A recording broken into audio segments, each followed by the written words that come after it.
Welcome to Washington Today for January 10th, 2022. I'm Gary Starikoff. Thanks a lot for joining us this afternoon. For the first time this year, the House and Senate are both back in session.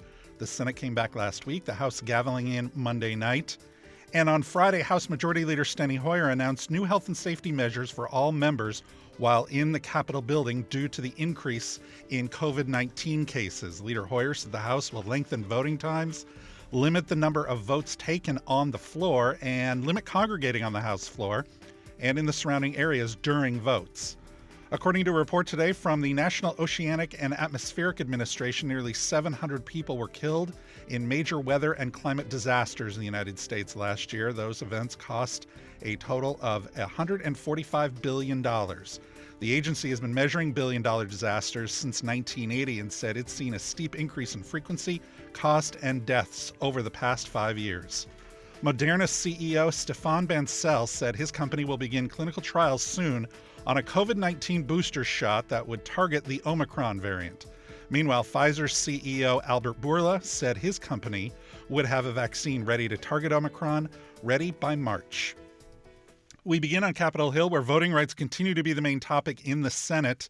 On Friday, Majority Leader Chuck Schumer urged his Democratic colleagues to pass a 3-bill package on voting rights without Republican support.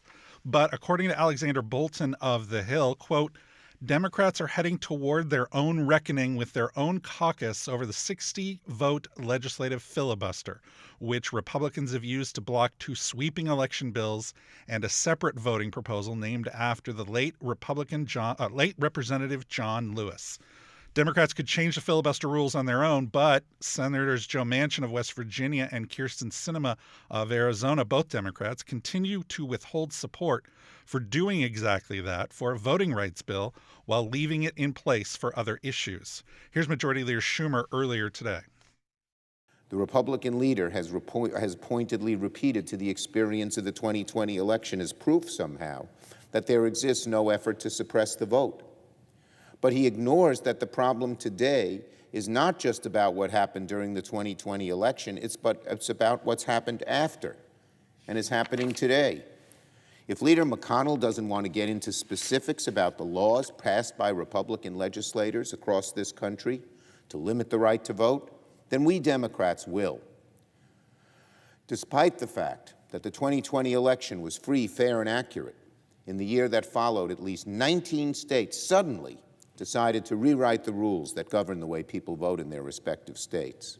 At least 33 new laws have passed across the country that will make it harder to vote, harder to register to vote, and worst of all, potentially empower partisans to arbitrate outcomes of future elections instead of nonpartisan election workers.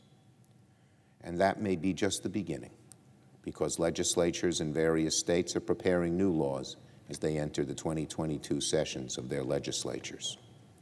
I ask my Republican colleagues, take a look at what's happened in many of the Republican-led state legislatures. When Republicans in states like Texas reduce polling hours and polling locations, how does that not make it harder for people to vote? When Republicans in states like Florida, Kansas, Iowa, and Texas make it harder for people to even register to vote, how is that not suppressing their fundamental right to vote at all? What does that have to do with election security? When Republicans in states like Georgia, Indiana, and Florida cut back on the number and availability of locations where people can drop off their absentee ballots, how can Republicans say that voting hasn't been made harder? And when Republicans in states like Georgia make it a crime to give food and water to people waiting in line at the polls, how is that not making it harder for them to cast a ballot? Some of the examples are especially egregious. According to one recent report, Lincoln County in Georgia is looking to eliminate all but one polling location in the entire county before the next election. One location in a whole big county. That is disgusting. Senate Majority Leader Chuck Schumer during leader time on the Senate floor. Voting rights also on the mind of Senate Minority Leader Mitch McConnell. He sent a letter to his Republican colleagues on Sunday that said Democrats will, quote, try to use fake hysteria to break the Senate and silence millions of Americans' voices so that they can take over elections and ram through their radical agenda.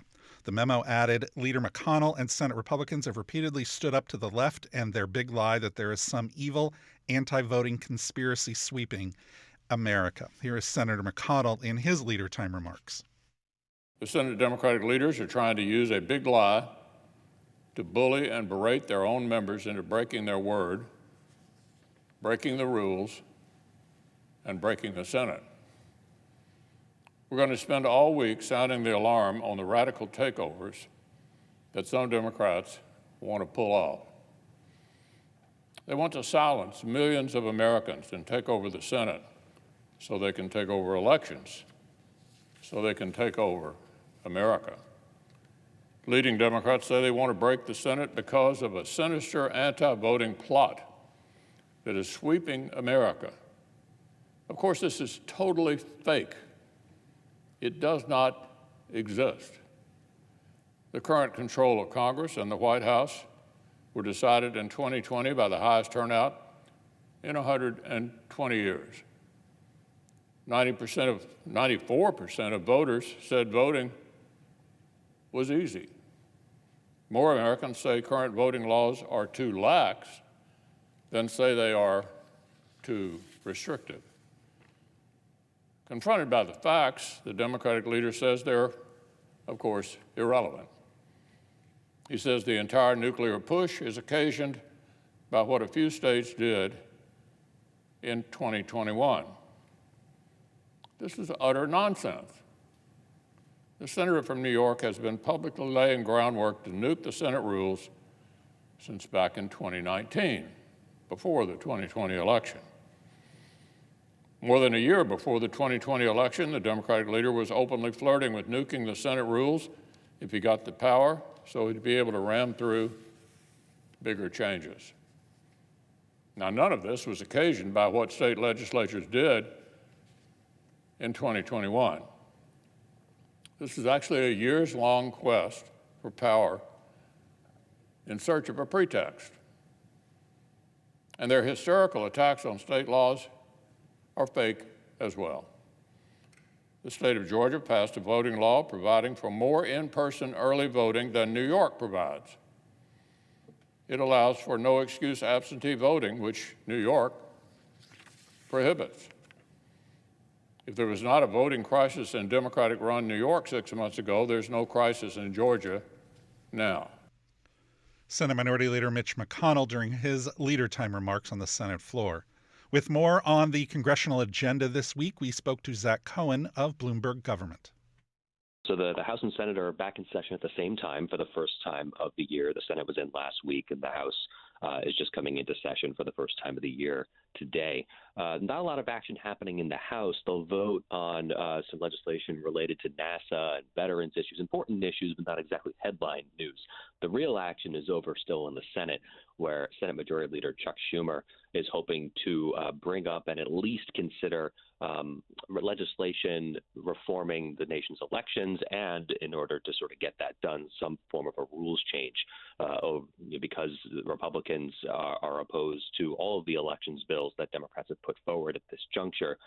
Democrats are looking at a change to Senate rules that would somehow get them over a Republican filibuster. Not exactly clear what the options for that are yet, but we're hoping to see a little more detail over the course of the week. Is that the focus for the Democratic Party this week? President Biden heading to Georgia, talking about voting rights? It's all voting rights this week. As you mentioned, President Biden's in Georgia talking about it. And ahead of the Martin Luther King holiday, Schumer has made that a deadline of sorts to try to get something done. Democrats have brought up elections bills in the past. There's two of them. The Freedom to Vote Act, which is sort of a smaller version of the For the People Act that Democrats have been trying to get passed for years now. And then there's the John Lewis Voting Rights Advancement Act, which would restore parts of the Voting Rights Act of 1965, especially the pre-clearance provisions that were struck down by the Supreme Court. Both of those bills have been brought up for votes, have not gotten the 60 votes necessary to get over a Republican filibuster in the Senate, and so Democrats are looking at new ways to try to get around that blockade. What is the update on the president's so-called Build Back Better agenda and Senator Joe Manchin? Right. So listeners might remember that shortly before the holiday recess, Senator Manchin got on Fox News and basically said, I can't vote for this bill as written. Now, that being said, there are parts of it that hadn't been written even at that juncture, hadn't even come to the floor of the Senate.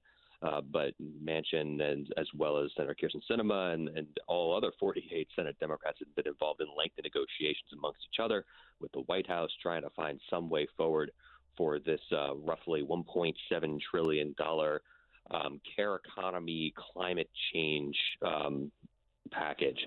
And it doesn't seem like there's been much movement since then. Speaker Pelosi is saying she still thinks there's a path forward. There are certainly leadership is very interested in trying to get a bill done, especially with the upcoming State of the Union that's been scheduled for President Biden to once again address a joint session of Congress on March 1st.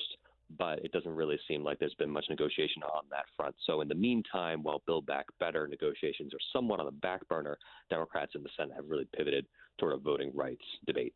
Well, with the numbers that we're seeing with the Omicron variant, average daily cases around 700,000. Dr. Fauci saying you could see 1 million. How is any of that impacting Capitol Hill and how operations and how they plan to do their business? So the Senate looks like it's really continuing as usual. One of my colleagues had asked Leader Schumer just last week, is there something that needs to be done differently? And Schumer essentially said, no, we'll continue masking, we'll continue making sure everybody's vaccinated. And the vaccination uptake rate, at least in the Senate, is pretty high. So that is not so much of an issue. But over in the House, they're going to make a couple of changes. They're really encouraging the use of proxy voting, essentially the practice of one lawmaker telling another how they're going to vote, and then that second lawmaker essentially declaring their vote on the floor. And this is something they've been doing for months now amid the COVID-19 pandemic.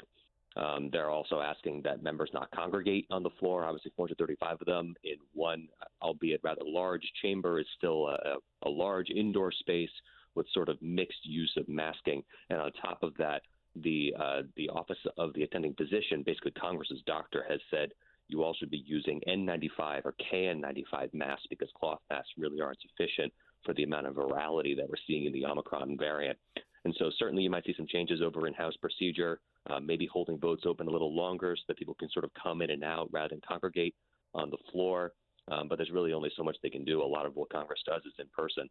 There's also maybe some hearings that could move to a virtual format. We're seeing that today. The Rules Committee is meeting in a virtual format as opposed to in person like they normally would in sort of a small office off the House floor. So certainly there are some changes they are making. So when you talked about the Build Back Better agenda and Senator Joe Manchin and of course his crucial vote, but how are House progressives reacting to the back and forth between the senators and the White House? Well, certainly they're frustrated. They'd like to see some action on this bill, something they've been working on for months now. The issue, of course, is that not just Manchin and even Senator Kirsten Sinema was sort of a key player in these talks, but it is sort of seen as a more likely yes vote at this juncture. But there are also parts of the bill that haven't been written yet. There's the state and local income deduction, basically the amount of money that federal taxpayers can take off of their federal income burden based on how much they paid at the state and local level. This is especially relevant in really high tax states or usually more Democratic-led states. And there hadn't really been a resolution on that front. You had negotiations with people like Senators Bernie Sanders and Bob Menendez, who were sort of on opposite sides of, okay, who should really get this benefit at the end of the day? This is really an important issue for voters in Menendez's home state of New Jersey, whereas Senator Sanders, obviously one of the more progressive members of the caucus, is much more interested in something making sure that multimillionaires don't get a chance to benefit from something like this. So there are certainly a number of issues that they have to work out. The really key issue at this point is whether they can get over the hump with the more moderate members. So Zachary Cohen, all of this playing out with the election, the midterms election looming for lawmakers. What's the lay of the land right now and the odds of Democrats keeping their majority in the House and Senate? So over in the House, and obviously both chambers are really, really narrow, and they have been the entire time Democrats have had power in Washington, at least since they got it back in early 2021. Over in the House, we're still waiting to see maps from a good chunk of the states. More than half of the states have drawn their new maps after once every decade redistricting. And so far, it seems to have shrunk the map a little bit. The number of competitive races is not quite as high as it could have been, and so that might benefit Democrats. But that being said, given President Biden's approval ratings being historically lower at this point than most other modern presidents, and given the sort of dissatisfaction with the direction of the country, that does tend to favor the out party, the minority. In this case, that would benefit Republicans. So we'll see how the map shakes out. We'll see how some of these member races, especially among Democrats, could change which members are running in which districts. And then over in the Senate, it's a little more staid. You've got the states are not being redistricted, obviously. The real issue becomes, who's raising more money, and especially for Republicans, because they're trying to field competitive candidates in places like Arizona and Georgia. They're going to have to find candidates that are really compelling and can appeal to a general election audience. Not totally clear yet that they're able to do that. New Hampshire as well is another example. And we learned just, recently that Ron Johnson, Republican of Wisconsin, who said he was not going to seek a third term, has changed his mind. What was the calculation here? Yeah, I remember talking to Ron Johnson all the way back in 2019. And, Ron Johnson, when he first ran for the Senate in 2010, had said, look, I'm only going to seek 2 terms. That was something that was very important to him. It's something he reiterated when he ran for re-election in 2016. But when I talked to him in 2019, Democrats had taken over the House, and he basically told me, look, I wasn't really anticipating that. And if the Senate is sort of the firewall against Democratic policy, which obviously he doesn't like, then that might change his calculation. And obviously, as we saw this weekend, he has decided to seek a third term and laid out in a Wall Street Journal op-ed that he basically said what he's been saying to people like me and other reporters for a couple of years now is, if the Senate is the firewall against Democratic governance, and there's a chance that Republicans could take the Senate again, then he saw it as his responsibility, opportunity, however you want to view it, to try to seek that seat. This is obviously a big win for Republicans, as Republicans would see it. Democrats actually would like to see him run again as well, because they see sort of his history on COVID-19 policy, fiscal policy, as being antithetical to where Wisconsinites are at. But Republicans love having an incumbent running. It helps with fundraising, it helps with name ID, and so that'll be a really marquee race to watch. Why I'm seeking a third Senate term is the headline of Ron Johnson's piece in the Wall Street Journal this morning. He says, I'd like to retire, but I think the country is in too much peril. We also know that Senator John Thune of South Dakota is going to run for re-election. Zach Cohen, is that a surprise? Not terribly. He's been sort of teasing this as a possibility for a while. It could have been that he was going to retire. It's something that I think there was some local reporting that his wife was interested in him retiring. And, viewers might remember back in 2021, when the election results of 2020 were being certified for Joe Biden, Joe Biden's victory was being certified. A couple of reporters asked John Thune, what is this objection going to do? And Thune responded, it's going to go down like a shot dog, I think is an exact quote. And obviously, then President Trump didn't really appreciate hearing that from the number 2 Republican in the Senate, and tried to get South Dakota Governor Kristi Noem to run in a primary against John Thune in South Dakota. Now, that hasn't played out. Noem has talked about running for re-election, and now Thune is as well. This is really important because Thune is viewed as one of the potential successors to Mitch McConnell as Republican leader in the Senate in the event that eventually Mitch McConnell leaves the Senate, and it's, John Thune, John Barrasso, John Cornyn, the John v. John, if you will. And so that contest could be really important, and obviously Thune is looking to stick around for that. Zach Cohen, also this week, the former majority and minority leader for the Democratic Party, Harry Reid, he's held both of those positions. The senator passed away recently. Tell us what will happen this week in the Capitol. So Harry Reid's funeral in Las Vegas was this weekend. President Obama, President Biden, Leader Schumer, and Speaker Pelosi all spoke at that funeral. And now Leader Reid will lie in state in the Capitol, which is a rather rare honor, albeit a little more normal, a little more common than usual nowadays. And so his body will lie in state in the Capitol Rotunda on the catafalque, or the sort of standing that was used for Lincoln's body after he was assassinated. And he'll be there for a couple of hours on Wednesday. And I expect we'll see a few more memorial remarks for the former Democratic Senate Majority Leader, really the man who helped get Obama's legislative agenda through the Senate, the Affordable Care Act being the most high profile of that.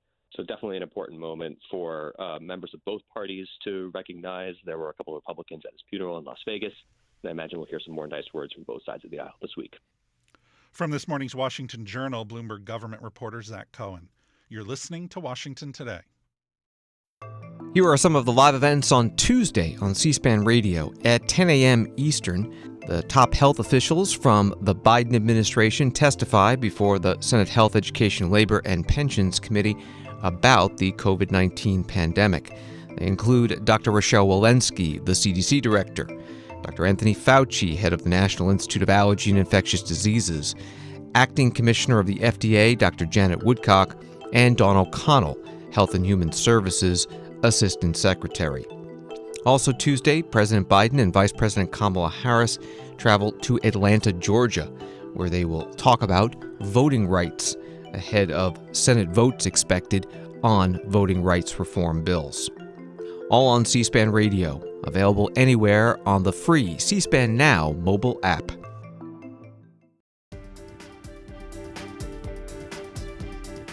Welcome back to Washington Today. Top diplomats from the U.S. and Russia met today in Geneva, Switzerland, with the U.S. and its NATO allies remaining concerned that Russia's military buildup near its border with Ukraine could lead to an invasion there. Russian officials have denied that's their intention, but are seeking assurances that Ukraine will never be admitted to NATO. Both sides made clear today that while they'll keep talking, they remain far apart on meeting each other's concerns. Here's Assistant Secretary of State Wendy Sherman, the lead American diplomat, speaking to reporters on a conference call. The United States and Russia agree that a nuclear war can never be won and must never be fought. We have discussed this shared principle in past SSD meetings, and it was reaffirmed last week in a statement by the P5 nations. That is why the United States has long been interested in discussing with Russia options for arms control that include both strategic and so-called non-strategic nuclear weapons. We reiterated our interest in having deeper discussions on this topic during today's meetings as well. We were firm, however, in pushing back on security proposals that are simply non-starters for the United States. We will not allow anyone to slam closed NATO's open door policy, which has always been central to the NATO alliance. We will not forego bilateral cooperation with sovereign states that wish to work with the United States. And we will not make decisions about Ukraine, about Europe without Europe, or about NATO without NATO. As we say to our allies and partners, nothing about you without you. The United States is committed to meaningful, reciprocal dialogue with Russia, just as we are committed to consulting and coordinating with our allies and partners. We are ready to continue discussions on the bilateral issues we identified today as soon as practical, and we made that clear. We will have discussions with our allies and partners in the days ahead, and at the end of this week, informed by those discussions, the U.S. and Russian governments will discuss the way forward. As many as 100,000 Russian soldiers have massed near the Ukrainian border, and the U.S. is prepared to impose a range of economic penalties on Russia should it move to invade Ukraine. Here's more from Deputy Secretary Sherman on those sanctions, responding to a question from NBC News Chief Foreign Affairs Correspondent Andrea Mitchell. Could you talk about the kind of sanctions that you're talking about more broadly? There's been a very detailed explanation by our colleagues at the New York Times over the weekend. Are we talking about the SWIFT system? Are we talking about import controls on key sectors? Could you be a little bit more specific about what Russia would face if they ignore the diplomatic track? Thank you so much. So, Andrea, what we've said is if Russia further invades Ukraine, there will be significant costs and consequences well beyond what happened in 2014. We are very ready and aligned with our partners and allies to impose those severe costs. You've seen statements from NATO, from the G7, from the European Council, we are very well aligned. Those costs will include financial sanctions, and it's been reported those sanctions will include key financial institutions, export controls that target key industries, enhancements of NATO force posture on allied territory, and increased security assistance to Ukraine. I'm not going to go into any more specific detail, Andrea, although I understand why you'd like it, because we want to make sure that these have impact. They cannot all be anticipated by Russia if we have to impose them, and that they will have the consequences that we know that they can have. But to be precise, could I ask a follow-up about what you mean by increased support to Ukraine? Do you mean the Ukraine's government and Ukraine militia groups? I'm talking about security assistance to Ukraine. As you know, we've already provided some security assistance. We continue to do so, and we would increase it, and it's not just the United States. There are all other governments in Europe who are providing security assistance to Ukraine. Deputy Secretary of State Wendy Sherman talking to NBC News Chief Foreign Affairs Correspondent Andrea Mitchell earlier today on a conference call. Monday's talks were the first of 3 sets of meetings on tap for this week between Russia, the U.S., and its European partners. The House Select Committee investigating the January 6th attack on the Capitol has accused Representative Jim Jordan of backtracking on his commitment to cooperate after the Ohio Republican said Sunday he would refuse to voluntarily appear before the panel. In a statement, the committee spokesperson said, Mr. Jordan has previously said that he would cooperate with the committee's investigation, but it now appears that the Trump team has persuaded him to try to hide the facts and circumstances of January 6th. The committee asked Representative Jordan last month to meet about the communications he had with former President Trump on the January 6th attack.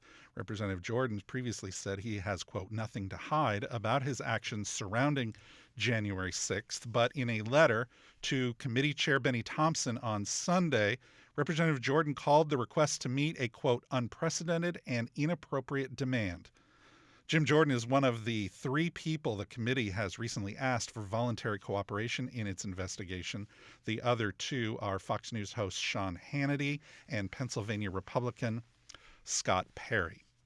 According to campaign finance records, the Republican National Committee spent $3 million from September to November defending former President Trump in court. That includes the criminal investigations into his New York businesses, and that money comes from donors. According to Brendan Fisher, Federal Reforms Director at the Nonpartisan Campaign Legal Center, it's unprecedented for a national political party to cover a former president's private legal bills, especially when they come from an investigation into activity before the president was in the White House. And with speculation about Donald Trump running again in 2024 and the federal investigation continuing into the January 6th attack on the Capitol, South Dakota Republican Senator Mike Rounds said he believes the federal courts should decide the former president's fate over his role in allegedly inciting the attacks. Every single individual in the United States is subject to the court systems. What happens with a president is that he has the shield of office, which in many cases prohibits or limits the ability of the courts to address issues surrounding that. What an impeachment does is take away that shield. President Trump was no longer president at the time that occurred. The courts are the appropriate place where those questions should be answered. This is not going to be up to members of the United States Senate or the House, in my opinion. I think this is an issue which the courts can decide, and most certainly if there's evidence there, this is going to be up to the Justice Department to bring it forward and to move with it. But once again, every single person has protections under that system. The former president has protections under that system as well. But this is something that should be decided in the courts. And I don't think it's something that we should be legislating on right now. So just to be clear then, if the Department of Justice comes forward with evidence that President Trump was indeed complicit, more evidence that President Trump was complicit, you'd support prosecution? In this particular case, it's not going to be up to a member of the Senate to support prosecution. What it's going to be is it's up to the Justice Department to make that decision. And every single person who is accused of a crime is considered innocent until proven guilty. We all know that. The same thing with a former president. So if they think they've got that, they can bring the evidence forward. In my opinion, they haven't done that yet, and it's going to be up to them to make that case. But that shield of the presidency does not exist for someone who is a former president. Everybody, you, me, everybody in this country is subject to the courts of this country. Separately, could you support President Trump if he runs again? I'm sorry? Could you support President Trump if he runs again? I'll take a hard look at it. Personally, what I've told people is I'm going to support the Republican nominee to be president. I'm not sure that the eventual nominee has even shown up yet. There's still over 2 years to go. We're going to focus on the next election cycle. It's critical that we take back the House. It's critical that we take back the United States Senate. And based upon that, then we'll decide who our nominee for president is going to be. South Dakota Republican Senator Mike Rounds yesterday on ABC News This Week program. Wisconsin Republican Senator Ron Johnson said Sunday he's running for re-election, breaking a campaign pledge to serve only 2 terms. Senator Johnson revealed his decision in a 2-paragraph statement and a larger opinion piece in the Wall Street Journal that read in part, quote, "I believe America is in peril. As much as I'd like to ease into a quiet retirement, I don't feel I should." He acknowledged making his 2-term pledge during the 2016 campaign, but said he and his wife Jane didn't anticipate the, quote, "Democrats' complete takeover of government and the disastrous policies they have inflicted on America and the world." Senator Johnson is seen as the best chance Republicans have of holding on to the seat. President Biden narrowly won Wisconsin in 2020, and all statewide offices there are currently held by Democrats. Colorado Democratic Representative Ed Perlmutter announced that he won't seek re-election in 2022. He said in a statement, quote, "I never shied away from a challenge, but it's time for me to move on and explore other opportunities. There comes a time when you pass the torch to the next generation of leaders." The 68-year-old Democrat was first elected to Congress in 2006. He represents Colorado's 7th district, which was redrawn this year as part of the state's redistricting process. The Cook Political Report still ranks it as solid Democrat. For millions of Americans in the 1990s, he starred as everyone's TV dad, playing the role of Danny Tanner on Full House. He also hosted America's Funniest Home Videos, which was a precursor to YouTube. Actor and comedian Bob Saget was found unresponsive yesterday in his hotel room after performing a comedy show in Orlando, Florida. On March 19, 1995, he appeared at a Capitol Hill rally on child nutrition programs, where he was introduced by House Democratic leader Richard Gephardt. Now, I don't know about your household on Sunday nights, but in mine, we have a tradition. My kids like to watch a television show that has a lot of funny things on it, people falling down and looking silly. It's called America's Funniest Home Videos, and we have the star of that show as our MC, Bob Saget.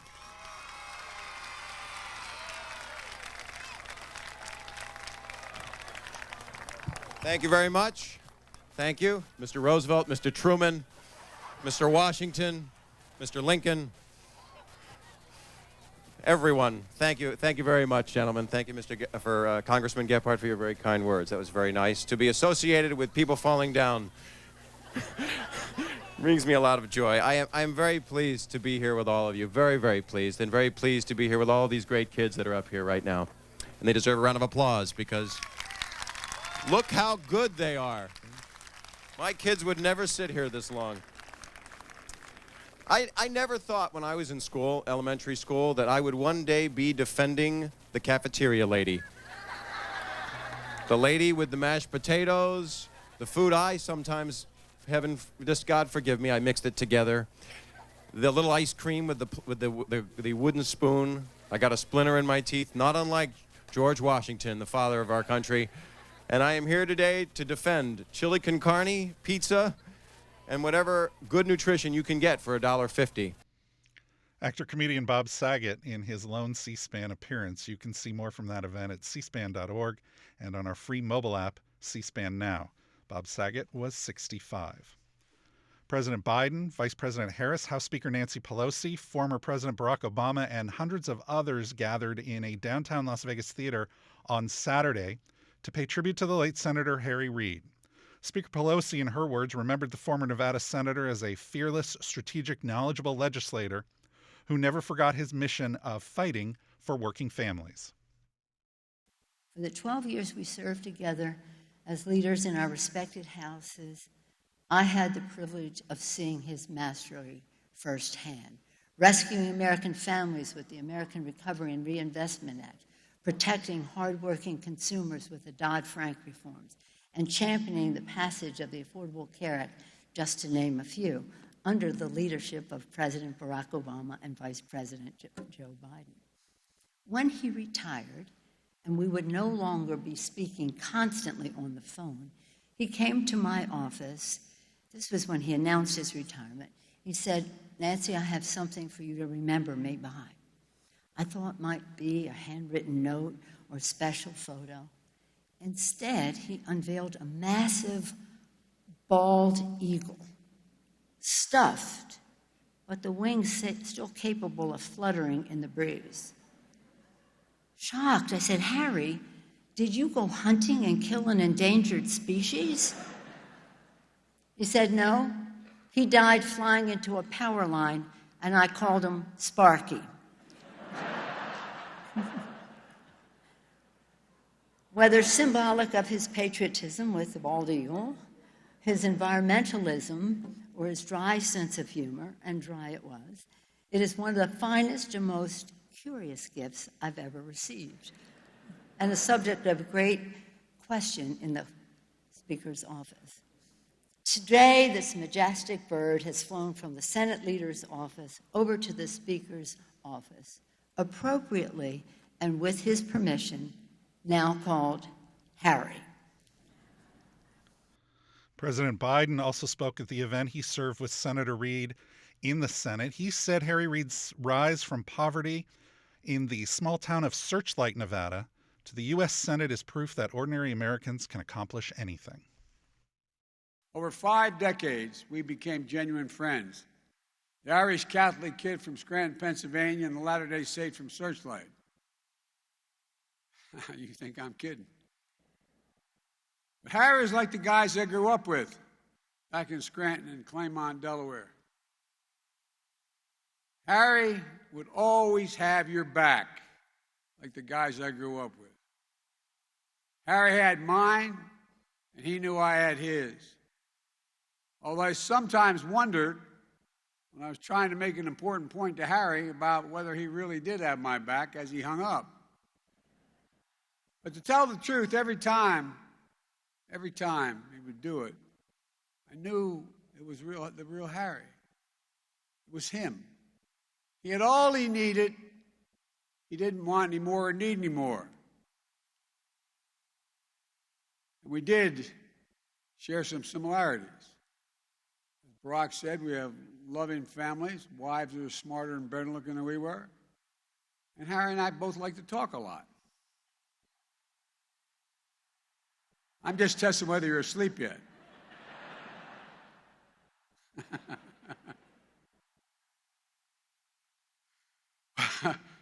But whether you serve with Harry for decades or you were new to America just a few days ago, you wanted Harry in your corner, and that's not hyperbole. His toughness was distinctly Nevadan. His story was unmistakably American. His remarkable journey has been told by so many, because it has been traveled by so few. The desert shack he called home, miles he hitchhiked to school, a boxing ring where he always got up, family tragedies endured, the cancer he and Londra fought, the halls of power he walked, the state he transformed, the country he shaped. He was proof that there's nothing ordinary about America. Ordinary Americans can do anything, given half a chance. Senator Harry Reid died on December 28th at the age of 82 after a 4-year battle with cancer, and he will lie in state at the U.S. Capitol this Wednesday, January 12th, starting at 10:30 a.m. You can see that entire memorial service, which includes performances by Brandon Flowers of the Killers and singer-songwriter Carole King, on our website at cspan.org and also on the free C-SPAN Now mobile app. And that's where you can also find this program if you missed any of it. You can also go to cspan.org/podcasts or wherever you listen to podcasts. And if you'd like more on the stories that are shaping Washington delivered right to your inbox daily, you can subscribe to C-SPAN's evening newsletter word for word. Just go to cspan.org/connect to subscribe. I'm Gary Sterkoff. Thanks a lot for listening today to Washington Today.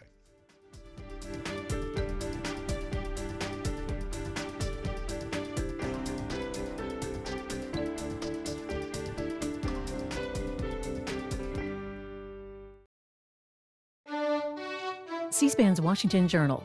Every day we're taking your calls, live, on the air, on the news of the day, and we'll discuss policy issues that impact you. Coming up Tuesday morning, a discussion about recent efforts to change voting laws in both Congress and various state legislatures with American Enterprise Institute resident scholar John Fortier. Then National Nurses United President Gene Ross talks about the latest on the U.S. coronavirus response and efforts to keep nurses safe. Watch Washington Journal live at 7 Eastern Tuesday morning on C-SPAN or on C-SPAN Now, our new mobile app. Join the discussion with your phone calls, Facebook comments, text messages, and tweets.